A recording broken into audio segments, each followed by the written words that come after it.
A question that I often get is, can you use the no contact method on somebody that you are co-parenting with? I say the answer to that question is yes. Now, a lot of people are like, wait a minute, how can you go no contact on somebody when y'all have kids? Wait a minute. You have to talk to the father of your child. You have to talk to the mother of your children. That's the mother of your kids, man. You got to talk to her.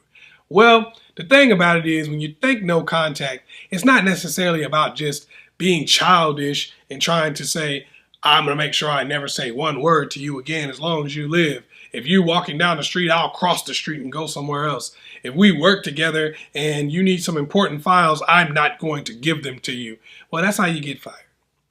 No, you don't do that. That's not really what no contact is about. That's not really what it's for. You don't need to do that. You don't need to completely ignore somebody. You don't need to completely be in a situation where you just, don't communicate with them under any circumstances whatsoever. All no contact really is cutting off personal contact. So if you don't work with that person, you don't have children with them, then there's really no need for you to talk. But if you saw them walking down the street or something like that and you said, hey, that's not a problem. It's a different situation.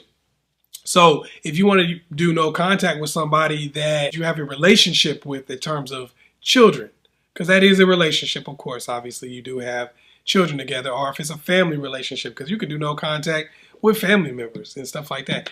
It's not a situation where you just don't talk to them at all necessarily, but it's a situation where you just don't have contact about things that are not pertinent to their child. You don't have long drawn out conversations even about the child, because the reality of the situation is you're not friends.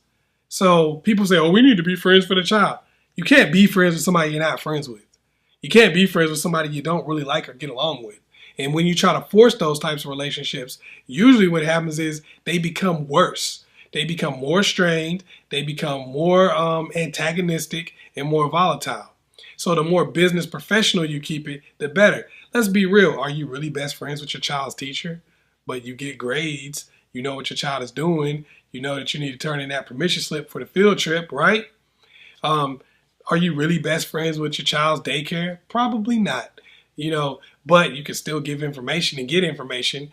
The problem is with most people is that they want to try to force a relationship. They want to try to force someone to have to communicate with them in order to parent. They want to be like, okay, well, you know what? You need to call me whenever you want to do something. Okay, rather than being like, okay, you can send me a text message saying I'm picking up the kid at this time.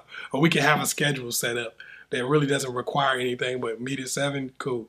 All right, it doesn't require us to go back and forth. Well, you need to tell me who you with. You need to tell me who you talking to. And guys will do the same thing a lot of time. Where it's like, well, I need to know this and I need to know that.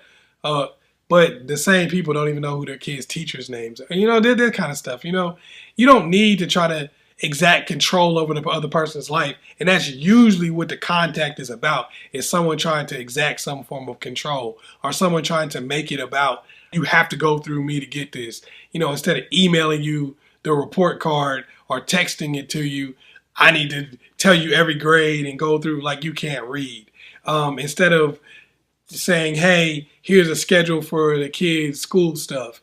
This is what they're going to be doing. And sending it to the person, they're like, I'm going to tell you when I feel like telling you about stuff and not telling you about other things.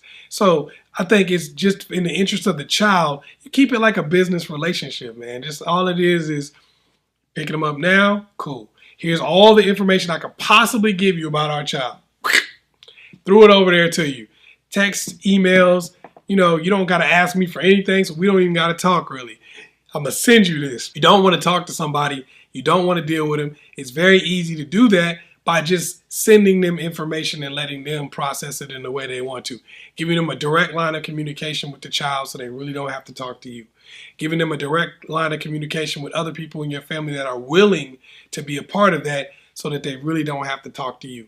The reality of the situation is it'll be easier for you guys to get along in the long run the more professional you keep the relationship. It's when you try to be on that chuckly, sniggly, giggly, friendly stuff, and then all of a sudden new people come in their life and different things happen that kind of mess it up.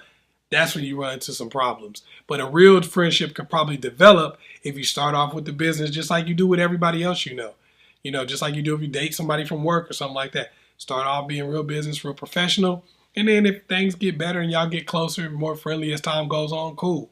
If not, that's cool too. So yes, I think you can use no contact with somebody that you're co-parenting with. It just has to be done in a mature way that you're, keeping it business professional and, everybody's getting proper access to their children.